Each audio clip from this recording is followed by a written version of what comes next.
నిన్న లక్ష్మీ పార్వతి గారు మాట్లాడిన మాటలు కూడా మీరు ఒకసారి విందిరిగాని, ఒకసారి నేను వినిపిస్తాను మీకు. రోజు ఫోన్లు, వేల ఫోన్లు. నాకు అనిపిస్తా ఉంది వీళ్ళు అప్పట్లో ఇతని మీద ఈ మొత్తము ఈ డేటా చోరీ వచ్చింది చంద్రబాబు నాయుడు మీద. ఆ డేటా చోరీ చేసిన అందులో మొత్తము అన్ని ప్రజలందరి వివరాలు కూడా గోప్యంగా ఉంచాల్సినటువంటి వాటిని ఒక ప్రైవేట్ కంపెనీకి ఆ రోజు చంద్రబాబు ఒప్పచెప్పడం జరిగింది. అది పెద్ద స్కామ్, అది బయటకు వచ్చింది అప్పుడు. అందువల్ల ఆ విధంగా ఇప్పుడు అందరికి కూడా వాళ్ళు ఫోన్లు చేస్తున్నారంటే డేటా చోరీ కూడా ఇందులో చౌర్యం వీళ్ళకి బయటకు వస్తుంది అనిపిస్తా ఉంది. అందువల్ల ఇంతమంది బాధపడేటప్పుడు నేను ఎందుకు బాధపడాలి అని చెప్పి నేను ఊరుకున్నాను అన్నమాట. లేకపోతే ఎప్పుడో చెప్తాను, నేను జైలు పోతే శుభ్రం గారిలో ఉండిపోతాను అన్నాను, నేను గారిలో ఉండుకొని తీసిపోతానన్నాను. కానీ పాపం ఆయన మరి ఎక్కువ మంది ఉన్నారు అభిమానులు వాళ్ళంతా కూడా, మరి ఇన్ని పెడితే మళ్ళీ ఆరోగ్యం పాడైపోతుంది, ఏమన్నా అయిద్దేమో ఈ వయసులో అని నేను మానేశాను అన్నమాట. దోమలు కూడా జైల్లో దోమలు కావాలని వదులుతున్నారంట. అంటే ఆ దోమలు కూడా ఈ రకంగా ఖచ్చితంగా మరి ఒకప్పుడు పాపం దోమల్ని పూర్తిగా దోమలు లేకుండా చేసిన వీరుడు కదా. నేను చాలా బ్యానర్స్ కూడా వచ్చినాయి కదా అప్పట్లో, ఈ కట్అవుట్స్ వాటి మీద అన్నిటి కూడా కత్తిపట్టి దోమలు తరిమేసిన ఆంధ్రప్రదేశ్ నుంచి అని. అందువల్ల ఇప్పుడు ఆ దోమలన్నీ కక్ష కట్టియేమో అతని మీద, అలా కక్ష కట్టి పగ తీర్చుకుంటున్నాయేమో. ఎందుకంటే ఇతను పగ తీర్చుకోవాలంటే బోలెడు మంది ఉన్నారు, ఇతని వల్ల ఎన్నో కుటుంబాలు నశించిపోయాయి, ఎంతో మంది హత్యలకు గురయ్యారు, ఎంతో మంది ఆత్మహత్యలకు గురయ్యారు. ఇక నేను నా భర్త గురించి చెప్పేది ఏముంది, ఎన్టీఆర్ ఇతని దెబ్బకు తట్టుకోలేక ఆయన ప్రాణాలే పోగొట్టుకున్నారు, నేను రోడ్డు మీద పడ్డాను. ఇప్పటి వరకు నేను బతుకున్నాను కనుక ఇన్నేళ్ళు నా పోరాటం కొనసాగుతా వస్తా ఉంది. ఇక్కడ ఏంటంటే ఆలోచించాల్సిన ప్రజలు కూడా ఇంత నిస్సిగ్గుగా, ప్రజలు బాగానే ఆలోచిస్తున్నారు, లేకపోతే ఈ పార్టీకి ప్రజలందరూ రోడ్డు మీదకి వచ్చి అతని కోసం ధర్నాలు ఏదో చేసేవాళ్ళు. కానీ వాళ్ళకి అర్థమైపోయింది ఇటువంటి దొంగ, ఇటువంటి దగాకోరు ప్రజల సొమ్మును, మా సొమ్మునే ఈ విధంగా తన అవినీతికి కోసం, తన స్వార్థం కోసం తన సొంత మళ్లించుకున్నాడు సొంత అకౌంట్ లోకి. ఇలాంటి వాడిని సపోర్ట్ చేస్తే అది పాపం వస్తుంది. అందువలన ఇతని శిక్ష పడాలని చెప్పి జనం అంతా కోరుకుంటా ఉన్నారు. ఒకటా రెండా ఎన్ని స్కాములు, దాదాపు 6 లక్షల కోట్లు. నిన్న విజయసాయి రెడ్డి గారు కూడా రాజ్యసభలో చాలా బాగా చెప్పారు. ఇంత 6 లక్షల కోట్ల స్కామ్ కాదు. చెప్పండి అన్న, అంటే మరి దీనికి కౌంటర్ ఏంటి, మీరు ఏం చెప్తారు దీనికి? 6 లక్షల కోట్ల స్కామ్ అంటున్నారు. అవునండి, అవును. యాక్చువల్ గా అంటే జనరల్ గా లక్ష్మీ పార్వతి గారు అంత పెద్దవారి గురించి మాట్లాడే ముందు నేను కూడా నా గౌరవాన్ని కాపాడుకోవాలి కాబట్టి ఆవిడ చెప్పినటువంటి కొన్ని పాయింట్స్ నేను మీ ముందుకి చర్చిస్తానండి. యాక్చువల్ గా ఆవిడ ఏదో డేటా చోరీ అంది, దోమలు అన్నది, తర్వాత పగ తీర్చుకోవడం. అంటే ఎలా ఉన్నారంటే అండి, జనరల్ గా సామాన్యులు అంటే పేద ప్రజలు దోమల బారిన పడి ఈ మలేరియా, డెంగ్యూ వంటి వ్యాధులకి గురయ్యి కష్టాల్లో ఉన్నారని చివరికి దోమల మీద కూడా దండయాత్ర చేసి దోమల్ని కూడా నిర్మూలించాలి, పేద ప్రజలకి నష్టం కలగకూడదు అని ఆలోచించినటువంటి గొప్ప వ్యక్తిని ఆవిడ వ్యంగ్యంగా మాట్లాడుతుంది. దోమలు కూడా పగబట్టినండి, దోమలు కూడా ఎట్లాంటి నీతిమాలిన వాళ్ళ ఏమన్నానా అంటే జీవులకి, జీవరాశులకు కూడా ఉన్నటువంటి వీళ్ళకు ఉన్నటువంటి పగన వాళ్ళకు కూడా ఆపాదించి వీళ్ళ యొక్క అది దాన్ని ఏమంటారు, సునకానందం అంటారు కదా, ఆ ఆనందం తీర్చుకుంటున్నారు అంతే. రెండోది ఆవిడ లక్ష్మీ పార్వతి గారు మళ్ళీ విజయసాయి గారు ఇద్దరు చెప్పినటువంటి 6 లక్షల కోట్లు, నిజంగా 6 లక్షల కోట్ల రూపాయలు స్కామ్ జరిగితే ఇంత కామ్గా ఉంటారండి వీళ్ళు? ఇంత కామ్గా ఉంటారంటారా? రెండోది ఆవిడ అకౌంట్స్ లోకి వచ్చినటువంటి డబ్బుని నిజంగా ఆవిడ చూపించగలిగితే తెలుగుదేశం పార్టీ మొత్తాన్ని అవసరం అయితే నా అధినాయకుడితో ఒప్పించైనా సరే పార్టీని క్లోజ్ చేద్దామని చెప్దాము.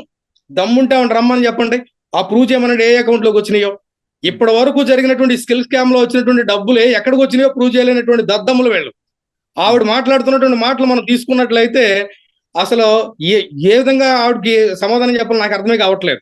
నిజంగా 6 లక్షల రూపాయలు అంటే 6 లక్షల కోట్లు. 6 లక్షల కోట్లు అనేది చిన్న అమౌంట్ అండి. 3,71 కోట్లకే ప్రూఫ్లు చూపించలేకపోతున్నారు వీళ్ళు. మనం తీసుకున్నట్లయితే ఖచ్చితంగా మనం ఇబ్బంది పడేవాళ్ళం. ఈ రోజు కూడా ఇంత ధైర్యంగా మనం పోరాడుతూ 3,71 కోట్లలో ఈ 40 సెంటర్స్ కానీ 6 క్లస్టర్స్ కానీ మనం ఖర్చు పెట్టినటువంటి కానీ ఎక్కడ సాఫ్ట్వేర్ ఖర్చు పెట్టినటువంటి 58 కోట్లు కానీ, మన సెంటర్స్ మౌలిక సదుపాయాల కోసం ఖర్చు పెట్టిన 120 కోట్లు కానీ, జిఎస్టీ కానీ, అన్ని విధాలా మనం రెడీగా ఉన్నాము. దమ్ముంటే ఆవిడ్ని ప్రెస్ మీట్ కి రమ్మనండి, ప్రతి పాయింట్ కి ఆన్సర్ చెప్పడానికి మా అధినాయకుడు అవసరం లేదు, మాలాంటి కార్యకర్తలు చాలని చెప్పేసానని మాటలు ఖండించడం జరుగుతుంది. అంటే మిమ్మల్ని అందరినీ కూడా పెయిడ్ ఆర్టిస్టులు అని అంటున్నాం. అవునవును, ఎందుకంటే ఆవిడ పెయిడ్ ఆర్టిస్ట్ కాబట్టి ప్రతిసారి పే చేసిన తర్వాత వస్తుంది. గారెలకి ఇంకా డబ్బులు అందలేదు అనుకుంటా, ఆ డబ్బులు మమ్మల్ని పంపించమంటదేమో కనుక్కోండి. గారెలు ఉండడానికి ఈ పెయిడ్ ఆర్టిస్టులకి డబ్బులు రావాలదేమో. ఇంకా ఇక్కడ తెలుగుదేశం పార్టీలో ఉన్నటువంటి ప్రతి కార్యకర్త స్వతహాగా స్వసిద్ధంగా వాళ్ళ యొక్క రక్తం మరిగిపోయి ఏ విధంగా అయినా సరే అధినాయకుడిని కాపాడుకోవాలనేటువంటి కసితో బయటకు వచ్చినటువంటి వాళ్ళు. పే చేస్తే వచ్చేవాళ్ళు కాదు. మీరు ప్రతి చోట చూడండి, ప్రతి మండలానికి వెళ్ళండి, ప్రతి గ్రామానికి వెళ్ళండి, గ్రామాల్లో కూడా నాయకులు కానీ కార్యకర్తలు కానీ వాళ్ళు స్వసిద్ధంగా రెడీ అయ్యి వాళ్ళు సిద్ధపడి యుద్ధం చేయడానికి కూర్చుంటున్నారు. మండు టెండలో కూడా వాళ్ళ నిరసన తెలియజేస్తున్నారు. ఆవిడ ఏసీ రూమ్ లో కూర్చొని కాదు, బయటకు వచ్చి చూడమనండి ఎంతమంది రోడ్ల మీదకి వచ్చి నిరసనలు తెలియజేస్తున్నారు. ఒక్క నాయకుడు ఇబ్బంది పడుతున్నాడని చెప్పేసి దేశాల్లో మన ఆంధ్రప్రదేశ్ లో నిరసన తెలియజేస్తే అది ఒక ఆంధ్రప్రదేశ్ వాళ్ళు రియాక్ట్ అయ్యారు అనుకోవచ్చు. అటు తెలంగాణలో కానీ, ఇటు కర్ణాటకలో కానీ, అటు ఈవెన్ ఫారిన్ లో కూడా ప్రతి ఒక్కళ్ళు కూడా స్వచ్ఛందంగా బయటకు వచ్చి నిరసనలు తెలియజేయడం ఆవిడ కనిపించట్లేదు అనుకుంటా. పండగను కూడా ఇంకోటి కూడా అంటుంది, తన భర్తని కూడా అలాగే చంపారని చెప్పేసి ఇప్పుడు నన్ను రోడ్డు మీదకి ఈడ్చడానికి కారణం కూడా వాళ్ళే అని చెప్పేసి చెప్తున్నారు. దీన్ని ఎలా చూడొచ్చు అంట సార్? ఇప్పుడు వాళ్ళ భర్తని పాడు చేశారనో, ఈవిడ రోడ్డు మీదకి లాగారనో, అసలు ఈవిడే రాకపోతే ఆయనకు ఆ దుస్థితి లేదు. అసలు ఈవిడ వల్లే ఆయన ఆ విధమైనటువంటి ఇబ్బందులు పడ్డారు. ఆయన్ని ఎన్టీఆర్ గారు అంటే ఒక దేవుళ్ళ చూశారు అందరూ.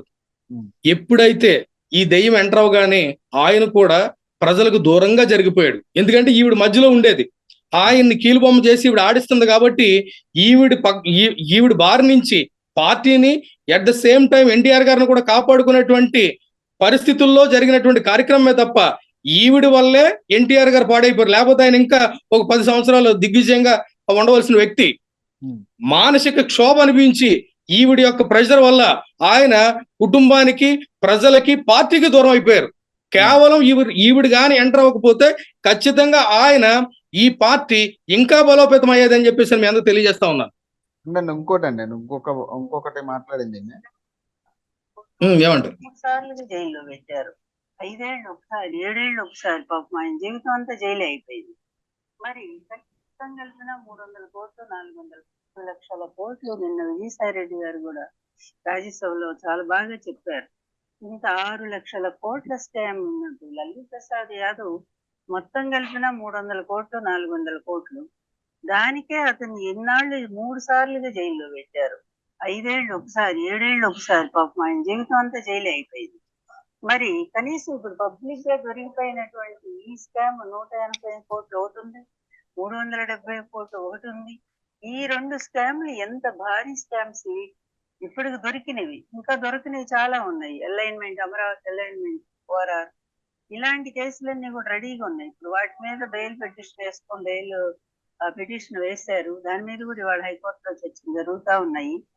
అందువల్ల ఒక్కటి, దొంగలు తప్పనిసరిగా శిక్ష అనుభవించాలి, జైలుకి పోవాల్సిందే. అందువల్ల ఇతను దొరికిపోయిన దొంగ. ఆ రోజు నోటు కేసులోనే పోవాల్సింది. కేంద్ర పెద్దలు, అప్పుడు కేంద్రంతో సన్నిహితంగా ఉన్నాడు కనుక కేంద్ర పెద్దలందరూ కూడా కాపాడారు, అడ్డం పడి. ఒక పెద్ద ఆయన ఉన్నాడు, పని బాట లేకుండా ఇప్పుడు కూర్చొని ఉన్నాడు. ఆయన ప్రధానికి చంద్రబాబును వెనకేసుకొని ఆయన అడ్డం పోయి రక్షిస్తా ఉంటాడు. అట్లా రక్షించబడ్డాడు. ఈ రోజు ఎవరు పాపం రావట్లేదల్లే ఉంది కేంద్రం నుంచి. అలాగే ఇతని కాంగ్రెస్ పార్టీ వీళ్ళందరితో కూడా సఖ్యత బాగానే ఉంది. ఈ ఇండియా కదా, INDA, వీళ్ళందరూ ప్రతిపక్ష పార్టీలందరితో కూడా అతను బాగానే ఉన్నాయి, స్నేహాలు ఉన్నాయి. మరి వాళ్ళు ఎవరు కూడా ఇతని కోసం రోడ్డు మీదకి వచ్చి ధర్నాలు చేసిన పాపం కనిపించట్లేదు. అంటే ప్రపంచం అంతా తెలిసిపోయింది ఇతను ఎట్లాంటి అవినీతి పరుడు, ఎలాంటి లూటీదారు, ఎటువంటి అక్రమ సంపాదన పరుడు, ఈ రాష్ట్రాన్ని నమ్మి ప్రజల చేతిలో పెడితే 14 ముఖ్యమంత్రిగా ఉండి 6 లక్షల కోట్లు సంపాదించిన దుర్మార్గుడని అందరికీ తెలిసిపోయింది కనుకనే ఈ రోజు ఎవరు కూడా సానుభూతి అతనికి చూపించట్లేదు. వస్తే చంద్రబాబు ద్వారా గెలవాలనుకుంటున్న వాళ్ళ వదిన ఈమె పురంధేశ్వరి, ఇక ఆ కుటుంబంలో మరి బాలకృష్ణ వియ్యంకుడు, ఇంకెవరున్నారు? పెద్ద కొడుకు ఎప్పుడు బయటికి రాడు, అలాగే రెండో కొడుకు లేడు చనిపోయాడు, మూడో కొడుకు కూడా తటస్థంగా ఉంటాడు. ఇక చిన్నాడు అందరికంటే రామకృష్ణ, వాడు ఎప్పుడు చంద్రబాబుతోనే ఉన్నాడు. అందువల్ల ఇంక ఎవరు పెద్దగా చెప్పుకోదగిన. ఇప్పుడు చెప్పండి అన్న, అంటే దీని గురించి ఇంకా చాలా ఉన్నాయని చెప్తుందామే. నేను మీకు ముందే చెప్పాను, యాక్చువల్గా ఏంటంటే రేపు రాబోయే ఎలక్షన్లో జగన్ పార్టీ సింగిల్ డిజిట్ కి పరిమితం అయ్యేటువంటి పరిస్థితులు వచ్చాయి. ఈ రోజు ఆవిడ చెప్పొచ్చు, ఎవరైనా చెప్పొచ్చు, జగన్ గారి గవర్నమెంట్, జగన్ గారి యొక్క ముఖ్య ఉద్దేశం ఏంటంటే చంద్రబాబు గారిని ఏదో విధంగా కోర్టుల్లో పెట్టి అవసరం అనుకుంటే మిగతా వాళ్ళని కూడా లోపలికి పంపించి ఏ విధమైనటువంటి బేస్ లేకుండా ఎలక్షన్కి వెళ్ళి మళ్ళీ అధికారాన్ని చేజిక్కించుకోవాలనేటువంటి ఒకే ఒక రాజకీయ దురుద్దేశము, రాజకీయ కుట్ర తప్ప వేరే ఇదేది కాదని వాళ్ళు మాట్లాడడానికి ఎన్నైనా మాట్లాడొచ్చు. ఆవిడ మాట్లాడుతుంది కొత్తగా ఏర్పడినటువంటి ఫ్రంట్ ఏదైతే ఇండియా ఉందో అది దాంట్లో ఎవరూ సహకరించలేదు. ఆవిడకి అసలు మరి ఈ లోకంలో ఏమైనా తెలుసో తెలియదో నాకు తెలియదు కానీ అంటే మమతా బెనర్జీ గారు చెప్తుందామే బీజేపీ పెద్దలు కొంతమంది కాపాడారు అప్పుడు అని చెప్తుంది. అంటే మీరు చెప్పండి, అంటే మరి ఇప్పుడు నిజంగా బీజేపీ సపోర్ట్ లేదా మీకు? ఇప్పుడు బీజేపీ పెద్దలు సపోర్ట్ చేసి కాపాడారు అంటే ఆ రోజు బీజేపీతో ఉన్నాము, ఈ రోజు బీజేపీతో లేము అని ఆవిడ చెప్తా ఉన్నారు. బీజేపీ తోటి మేము ఉన్నాము లేదు అనేది మాకు తెలుస్తుంది కానీ ఆవిడకి ఎలా తెలుస్తుంది?